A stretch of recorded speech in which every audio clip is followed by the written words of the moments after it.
আত্মাতে কিভাবে কোনো ব্যক্তি বলবান হয়? যখন আমরা আত্মাতে বাক্য প্রার্থনা গ্রেসকে রিসিভ করতে থাকি, তখন আমরা আত্মাতে বলবান হই।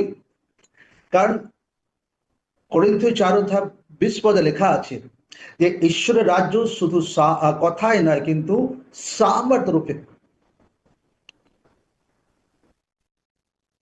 আমার স্পিরিচুয়াল পদে একটা বিষয় বহুত ডিপলি বলেন যে আমাদেরকে, আপনাকে ঈশ্বর একটা যেটা দর্শন দিয়েছে, যেটা একটা টার্গেট দিয়েছে, যে আপনার জীবনে প্ল্যানিং দিয়েছে, সেটা আপনাকে পুরা করতে হবে। ঈশ্বর আপনাকে আত্মাতে বাড়াতে চায়, আপনার পরিবারকে আগে বাড়াতে চায়, আত্মাতে তারা যেন ফ্রি হোক, উদ্ধার পাক এবং তারা ফ্রুটফুল হোক। তো লম্বা টাইম এই প্রসেস আপনার জীবনে চলতেই থাকে, একটা দর্শন, একটা প্ল্যানিং আপনার জীবনে পরিবারে চলতেই থাকে।